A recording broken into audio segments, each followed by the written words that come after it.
Bienvenidos a Milenio Mercados en Perspectiva, aquí como todas las semanas con el licenciado Jorge Gordillo, director de Estudios Económicos de Cibanco, y su servidor Manuel Somoza, para platicar con ustedes de temas económico-financieros en México y en el mundo.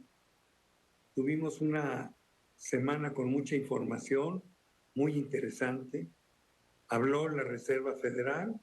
Vamos a dar cuenta de lo que ahí pasó. Sin embargo, en los mercados estuvieron ya no laterales, sino ligeramente a la baja.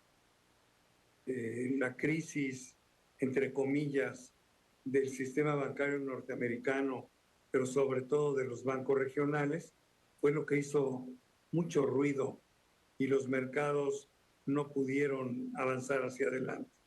A pesar, déjenme decirles, de que los resultados de las empresas al primer trimestre del año, aunque menores a las del año pasado, han estado en un 75% por arriba de las estimaciones previas.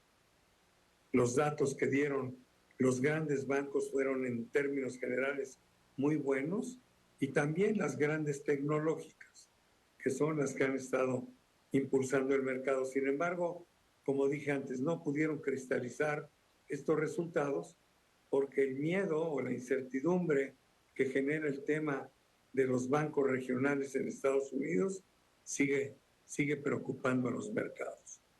De esa manera tuvimos a un Japón creciendo bien, con un Nikkei adelantando 1.88%. En cambio, en China, el Shanghai Composite estuvo lateral.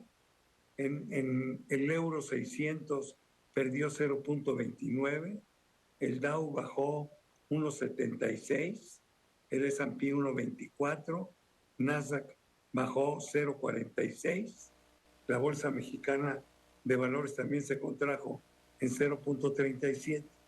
Esto a pesar de que el cierre del viernes fue francamente bueno. También me sorprendió un poco porque estuvo impulsado por un dato de creación de empleos el mes de abril, y que a pesar de ser muy bueno el número, no le jugó el contra a los mercados, lo cual era una posibilidad.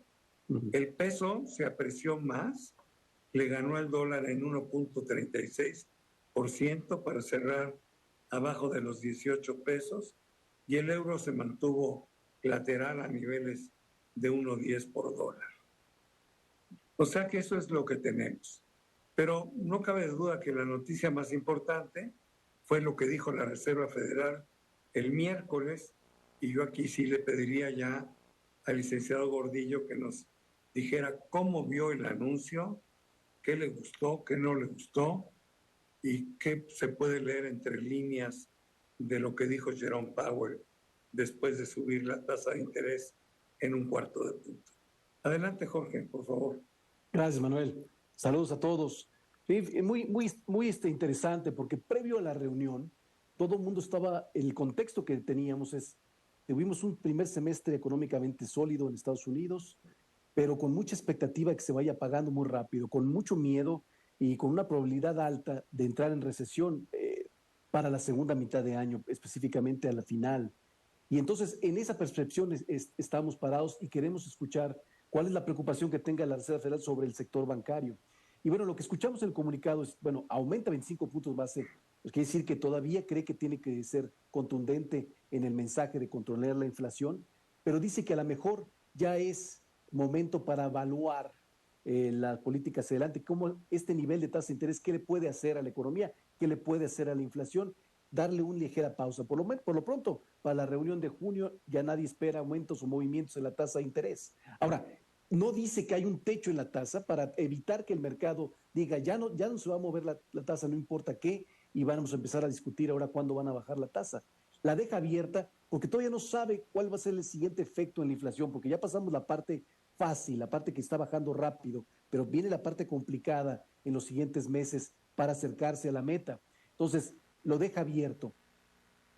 Hasta ahí el mercado se acomoda acomodándose el plan a la Reserva Federal, pero después su presidente habla, el presidente Jerome Powell, y dice que las condiciones que nota de económicas o la situación que hay en el sector bancario podrían ayudarle a bajar la tasa más rápido, lo cual provoca la especulación de que a lo mejor sí tengan que bajar tasas de interés para julio, septiembre, la Fed. La Fed esa no es su visión, no es su comunicado, pero lo interpreta así el mercado y así vamos a estar bandeando en especulación los próximos meses, porque sale un sólido dato de empleo en esta ocasión para abril, ya para el segundo trimestre, y entonces nos podemos otra vez a reacomodar que a lo mejor las tasas de interés se mantengan altas mucho más tiempo de lo que ya estaba descontando el mercado. Y a eso te referías tú al decir, un buen dato económico, un buen dato del mercado laboral podría interpretarse como bueno porque no se aleja de la recesión, pero como malo porque también podría provocar que la Reserva Federal no baje la tasa de interés como quisiera el mercado.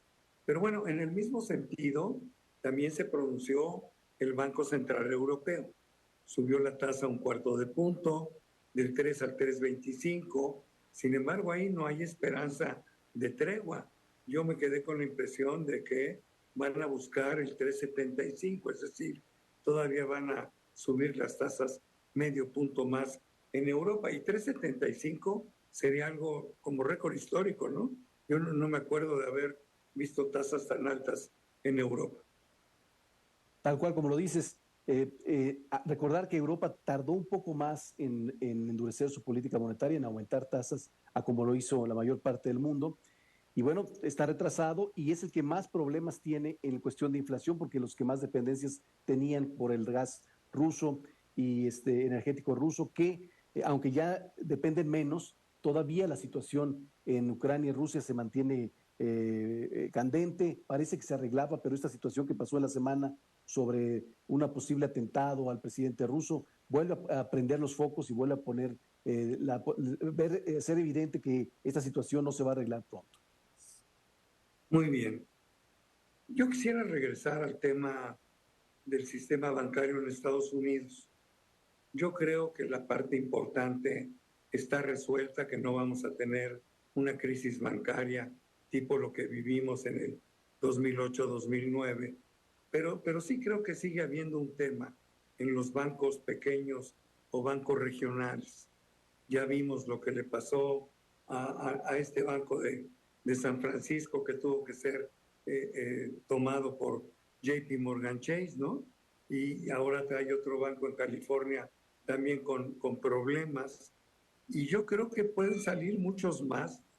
A mí me parece que ahí el problema no está resuelto con los bancos regionales porque pues puede haber cualquier cosa les puede ocasionar corridas que no van a poder enfrentar.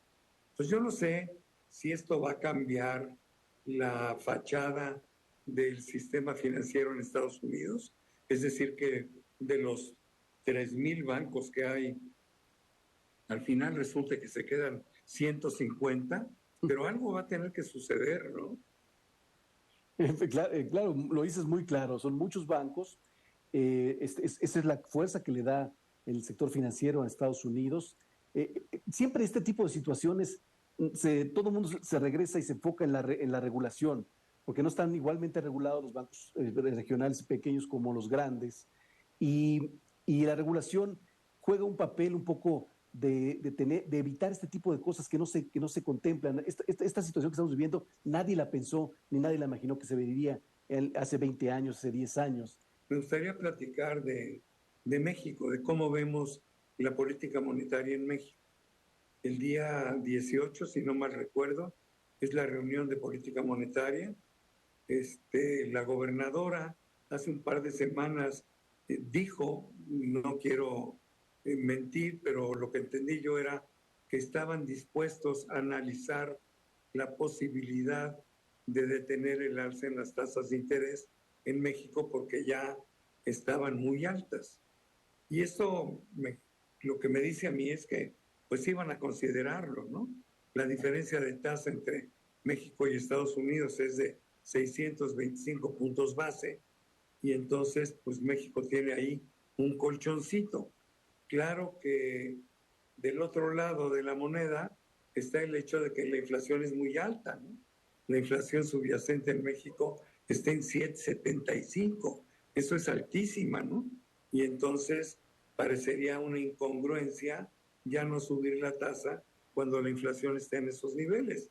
Pero el 11.25 que tenemos, pues ya está lastimando a muchos sectores, incluidas las finanzas públicas del país, ¿no?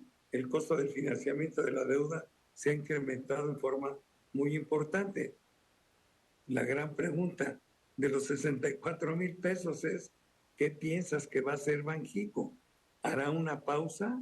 ¿Nos quedaremos en el 11.25 o de plano nos vamos al 11.5? Bueno, personalmente yo pienso que la injerencia que tiene el sector financiero sobre la demanda, sobre la economía, es mucho menor a la que hay en Estados Unidos. En México no somos un país tan bancarizado. Entonces, aumentos en la tasa de interés tienen un menor efecto sobre la inflación. Sin embargo, como nos ha acostumbrado, la manera como nos ha dicho que está conteniendo la inflación o está poniendo de su parte para contener la inflación es aumentando tasas de interés. Entonces, que no lo haga cuando la inflación todavía está complicada, pues es contradecirse y entonces generas algo de confusión hacia adelante. Esa es la preocupación que yo tendría. Ahora, es suficiente con que nos den un buen mensaje contundente de que, ok, voy a tomar pausa, pero en cualquier momento puedo volver a subir, voy a hacer todavía todos estos momentos para lograr y asegurarme que va a bajar la inflación. Si el argumento nos convence, entonces puedes darte el lujo de no aumentar más la tasa porque efectivamente ya está en niveles muy altos, ya ofrece una tasa real muy holgada, la tasa quitándole la inflación, y bueno, a lo mejor tienes un colchón para hacerlo, pero está en una situación complicada, va a ser una decisión difícil y seguramente dividida. Por último, yo creo que también les da una oportunidad el tipo de cambio, ¿no? Tener un tipo de cambio abajo de los 18 pesos, bueno, pues si haces una pausa, seguramente el tipo de cambio se va a presionar un poquito, pero eso mucha gente no me lo entiende, pero yo lo veo como muy sano, ¿no? Tener un peso tan fuerte lastima nuestras exportaciones, que es el motor de crecimiento que tiene el país. Entonces, como siempre he dicho, prefiero ver a México crecer al 3%, aunque el tipo de cambio se vaya a 19, y no crecer al 1,5 y tener un tipo de cambio en 18, ¿no? Para ser muy concreto. Pero bueno, se nos acabó el tiempo, mi querido Jorge. Muchísimas gracias, pero sobre todo gracias a todos ustedes que aquí semana a semana están con nosotros en Milenio, Mercados en Perspectiva. Muchas gracias. Gracias, Manuel. Saludos a todos.